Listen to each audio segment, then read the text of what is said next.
ಧಾರ್ಮಿಕವಾದಂಥ ನಂಬಿಕೆಯೊಂದಿಗೆ ಭಾಳ ವರ್ಷಗಳಿಂದನೂ ಕೂಡ ಸಾಕಷ್ಟು ಜನ ಭಕ್ತಾದಿಗಳು ಕರಗವನ್ನು ಅತ್ಯಂತ ವಿಜೃಂಭಣೆಯನ್ನು ಆಚರಣೆ ಮಾಡ್ತಕ್ಕಂಥದ್ದನ್ನ ನಾನು ಭಾಳ ಚಿಕ್ಕ ವಯಸ್ಸಿನಿಂದನೂ ಕೂಡ ನೋಡ್ಕೊಂಡು ಬಂದಿದ್ದೇನೆ. ಅದರಲ್ಲಿ ಅನೇಕ ಸಂದರ್ಭದಲ್ಲಿ ನಮ್ಮ ಇಡೀ ಕುಟುಂಬದ ಸದಸ್ಯರು, ನಮ್ಮ ತಂದೆಯ ಆದಿಯಾಗಿ, ನಮ್ಮ ತಾಯಿಯ ಆದಿಯಾಗಿ ನಾನು ಕೂಡ ಒಂದು ಭಾಗಿಯಾಗ್ತಕ್ಕಂಥ ಸಂಪ್ರದಾಯ ನಾವು ಹೊಂದಿದ್ದೇವೆ. ಇವತ್ತು ವಿಶೇಷವಾಗಿ ಹತ್ರ 11 ಜಾಗಗಳಿಗೂ ಕೂಡ ಇವತ್ತು ಕರಗ ಎಲ್ಲೆಲ್ಲಿ ಹೊರ್ತಾ ಇದ್ದಾರೆ ಅಂಥ ಕಡೆ ಹೋಗಿ ಬರ್ತಕ್ಕಂಥ ಒಂದು ಪ್ರಕ್ರಿಯೆಯನ್ನು ಇಟ್ಕೊಂಡಿದ್ದೇವೆ. ಹಾಗಾಗಿ ಓಡಾಡ್ತೇವೆ. ಬಿಡದಿ ಟೌನ್ಶಿಪ್ ವಿಚಾರವಾಗಿ ಮಂಡಳಿ ಗ್ರಾಮ ಮೊದಲು ನೋಟಿಫಿಕೇಶನ್ ಆಗಿ ಅದನ್ನು ಭೂಸ್ವಾಧೀನ ಮಾಡಲಿಕ್ಕೆ GPDA ಮುಂದಾಗಿದೆ. ಅವರೆಲ್ಲ ಕೋರ್ಟ್ ಹೋಗಿದ್ದಂಥ ವಿಚಾರದಲ್ಲಿ ಈಗ ಅದನ್ನು ಬಲವಂತವಾಗಿ ಅವರು ಸ್ವಾಧೀನ ಮಾಡಬಾರ್ದು ಅಂತ ಕೋರ್ಟ್ ಹೇಳಿದೆ. ನಿಮ್ಗೇನಾರು ಗಮನ ಬರ್ತಾ ಇದೆ? ಅದು ಕಾನೂನಿನ ಹೋರಾಟ ಜನತಾದಳ ಪಕ್ಷದ ಕಡೆಯಿಂದ ಸನ್ಮಾನ್ಯ ದೇವೇಗೌಡರು ಕುಮಾರಣ್ಣವರ ಮಾರ್ಗದರ್ಶನದಲ್ಲಿ ರೈತರ ಪರವಾಗಿ ನಾವು ನಿಂತು ಭಾಳ ಗಟ್ಟಿಯಾಗಿ ಮಾಡ್ತೇವೆ ಅಂತಕ್ಕಂಥದ್ದನ್ನು ರೈತರಿಗೆ ನಾವು ಮಾತನ್ನು ಕೊಟ್ಟಿದ್ದು. ರೈತರು ಕೂಡ ಪೂರಕವಾಗಿ ಯಾರು ಸಂಪೂರ್ಣವಾಗಿ ವಿರೋಧ ಇರತಕ್ಕಂಥ ರೈತರಿದ್ದಾರೆ. ಮೊದಲನೇ ಒಂದು ಫೈನಲ್ ನೋಟಿಫಿಕೇಷನ್ ಹೊರಡಿಸಿದಂಥ ಕೆಲವೊಂದಷ್ಟು ಊರಿನ ರೈತರುಗಳು ವಕಾಲತ್ಗೆ ಸೈನ್ ಹಾಕಿ ಪಿಟಿಷನರ್ಸ್ ಆಗಿ ಅವರೇನು ಕೋರ್ಟ್ಗೆ ವಕಾಲತ್ನ ಸಲ್ಲಿಸಿದರು. ಇವತ್ತು ಬೆಳಗ್ಗೆ ಅಡ್ವೊಕೇಟ್ ಜನರಲ್ ಅವರು ತಾವೇ ಹೇಳಿದಂತೆ ಸದ್ಯದ ಮಟ್ಟಕ್ಕೆ ನನಗೂ ಕೂಡ ಬಂದಿರತಕ್ಕಂಥ ಮಾಹಿತಿ, ಯಾರು ಇವತ್ತು ವಕಾಲತ್ಗೆ ಸೈನ್ ಹಾಕಿ ಕೋರ್ಟ್ ಕಚೇರಿ ಮುಂದೆ ಹೋಗಿದ್ದಾರೆ ಅಂಥವರ ಲ್ಯಾಂಡ್ಗಳು ವೆಕೇಟ್ ಮಾಡ್ತಕ್ಕಂಥದ್ದಕ್ಕೆ ಸರ್ಕಾರ ಹೇಳ್ಕೊಡ್ದು ಅಂತಕ್ಕಂಥದ್ದು ತಾತ್ಕಾಲಿಕವಾದಂಥ ಒಂದು ಜಯ ಅಲ್ಲಿರ್ತಕ್ಕಂಥ ರೈತರಿಗೆ ಸಿಕ್ಕಿದೆ. ಬಹುಶಃ ಇದೊಂದು ಶುಭ ಸೂಚನೆ.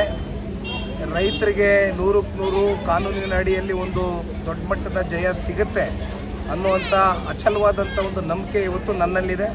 ಹಾಗಾಗಿ ನಾಳೆ ಆರ್ಡರ್ ಕಾಪಿನೂ ಕೂಡ ತರಿಸ್ಕೊಳ್ತಾ ಇದ್ದೇನೆ, ಪಿಟಿಷನ್ ಕಾಪಿನ. ಅದೆಲ್ಲ ಕೂಡ ನೋಡ್ಕೊಂಡು ನಿಮಗೆ ಮುಂದಿನ ವಿಚಾರವಾಗಿ ಪ್ರತಿಕ್ರಿಯಿಸ್ತೀನಿ. ಎಲ್ಲ ಆಗಿದೆ. ಅದು ನಾಡಿದ್ದು ಮತ್ತೆ ಇತರೆ ಇವಾಗ 2ನೇ ಬಾರಿ ಏನು ಫೈನಲ್ ನೋಟಿಫಿಕೇಷನ್ನು ಸರ್ಕಾರ ಹೊರಡಿಸ್ತು. ಭಾಳ ಜನ ಇವತ್ತು ವಕಾಲತ್ಗೆ ಸೈನ್ ಹಾಕಿದ್ದಾರೆ ರೈತರು.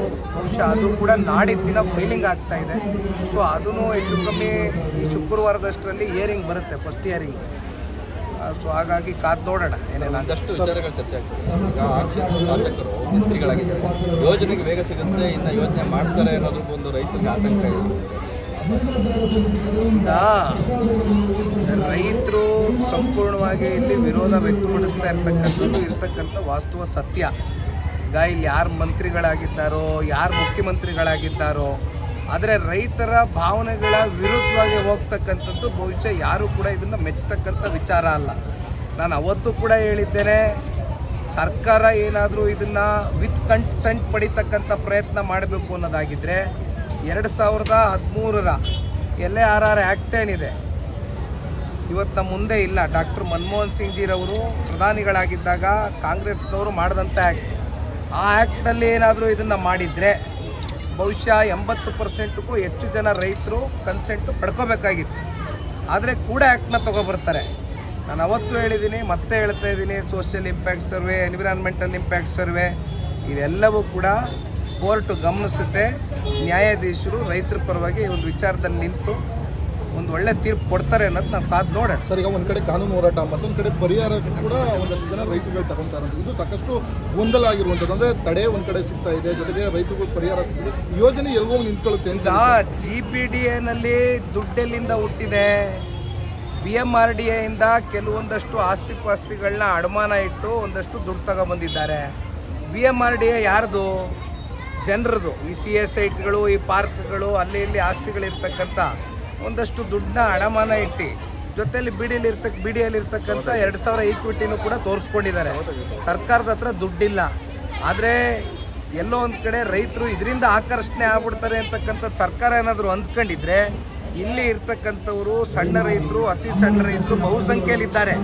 1 ಎಕರೆಗಿಂತ ಕಮ್ಮಿ ಜಮೀನನ್ನು ಹೊಂದಿರತಕ್ಕಂಥ ರೈತರು ಅಪಾರ ಸಂಖ್ಯೆಯಲ್ಲಿದ್ದಾರೆ. ಅವರೆಲ್ಲರೂ ಕೂಡ ಇದಕ್ಕೆ ತೀವ್ರವಾದಂಥ ಒಂದು ವಿರೋಧ ವ್ಯಕ್ತಪಡಿಸ್ತಾ ಇದ್ದಾರೆ. ಭಾಳ ಸ್ಪಷ್ಟ. ಯಾರು ಕೂಡ ಇವರು ಕೊಡ್ತಕ್ಕಂಥ ಈಗ 10 ಗುಂಟೆ 12 ಗುಂಟೆ 20 ಗುಂಟೆ ಇಟ್ಕೊಂಡಿರ್ತಕ್ಕಂಥವ್ರು ಭಾಳ ಜನ ನಾನು ಕೂಡ ಭೇಟಿ ಮಾಡಿದ್ದೀನಿ ಗ್ರೌಂಡ್ ಲೆವೆಲಲ್ಲಿ. ಅವ್ರು ಎಲ್ಲಿ ಹೋಗ್ತಾರೆ? ಅವ್ರಿಗೆ ಎಷ್ಟು ಸಿಗ್ತದೆ? 20-25 ಲಕ್ಷ 30 ಲಕ್ಷ ಪರಿಹಾರ ಸಿಕ್ಕಿದ್ರೆ ಬೆಂಗಳೂರಲ್ಲಿ 2 ಕೋಟಿಗೂ ಒಂದು ಸೈಟ್ ಸಿಗಲ್ಲ ಇವತ್ತು. ಕೊನೆಗೆ ಇವರೆಲ್ಲ ರೈತರ ಮಕ್ಕಳೆಲ್ಲ ಏನು ವಾಚ್ಮ್ಯಾನ್ ಕೆಲಸ ಮಾಡಬೇಕಾ ಬೆಂಗಳೂರಿಗೆ ಹೋಗಿ? ಅಲ್ಲಿ ವಾಚ್ಮ್ಯಾನ್ ಕೆಲಸಕ್ಕಾದ್ರೂ ಕೂಡ ಯಾರಾದರೂ ಸೇರಿಸ್ಕೊತಾರೆ ಇವ್ರನ್ನ? ಇವ್ರ ಪರಿಸ್ಥಿತಿ ಏನಾಗ್ತದೆ? ಸರ್ಕಾರದಲ್ಲಿ ಸಾಕಷ್ಟು ಅಸಮಾಧಾನಗಳಾಗಿರೋದ್ರಿಂದ ಸಚಿವ ಸಂಪುಟ ಆದಮೇಲೆ ಒಂದಷ್ಟು ಜನ ಶಾಸಕರು ರಾಜೀನಾಮೆಗೆ ಮುಂದಾಗಿರುವಂಥದ್ದು. ಈಗ ಇದು ಸರ್ಕಾರಕ್ಕೆ ಬಿಟ್ಟಿರುವಂಥ ವಿಚಾರ. ಯಾರನ್ನ ಅವರು ಸಚಿವ ಸ್ಥಾನ ಅಲಂಕರಿಸ್ತಕ್ಕಂಥದ್ದಕ್ಕೆ ಅವಕಾಶ ಕೊಡಬೇಕು, ಯಾರನ್ನ ಕೈ ಬಿಡಬೇಕು ಅನ್ನುವಂಥದ್ದು ಅದು ಕಾಂಗ್ರೆಸ್ ಪಕ್ಷಕ್ಕೆ ಬಿಟ್ಟಿರ್ತಕ್ಕಂಥ ತೀರ್ಮಾನ. ಇದ್ರ ಬಗ್ಗೆ ನಾವು ಅಡ್ಡಪಡಿಸಿ ಮಾತನಾಡ್ತಕ್ಕಂಥದ್ದು ಏನಿಲ್ಲ. ಮುಂದೆ ಎಲ್ಲ ಕಾದು ನೋಡೋಣ. ನೀವೇ ತೋರಿಸಿದ್ದೀರಿ ನಿನ್ನೆ ಭಾಳ ಜನ ಶಾಸಕರು ಆಸೆ ಇಟ್ಕೊಂಡು ನಾವು ಸಚಿವ ಸ್ಥಾನವನ್ನು ಅಲಂಕರಿಸ್ತೀವಿ, ನಮಗೂ ಅವಕಾಶ ಕೊಡ್ತಾರೆ ಅಂತಕ್ಕಂಥದ್ದಿತ್ತು. ಸಿಕ್ಕಿಲ್ಲ ಪಾಪ. ಭಾಳ ಜನ ಸೀನಿಯರ್ಸು ಅಪ್ಸೆಟ್ ಇದ್ದಾರೆ ಆ ವಿಚಾರವಾಗಿ. ನೀವೇ ಹೇಳ್ದಂಗೆ ನೋಡೋಣ ಅವ್ರದ್ದೆಲ್ಲ ಈ ರಾಜೀನಾಮೆ ಎಷ್ಟರ ಮಟ್ಟಕ್ಕೆ ಅಕ್ಸೆಪ್ಷನ್ ಆಗುತ್ತೆ. ರಾಜೀನಾಮೆ ಕೇವಲ ಮೇಲ್ನೋಟಕ್ಕೆ ಒಂದು ಬ್ಲ್ಯಾಕ್ ಮೇಲ್ ತಂತ್ರನ ಅಥವಾ ಅದಕ್ಕೂ ಮೀರೇನಾರು ಅವ್ರಿಗೆ ನೋವಾಗಿದೆಯಾ ಕಾದು ನೋಡೋಣ.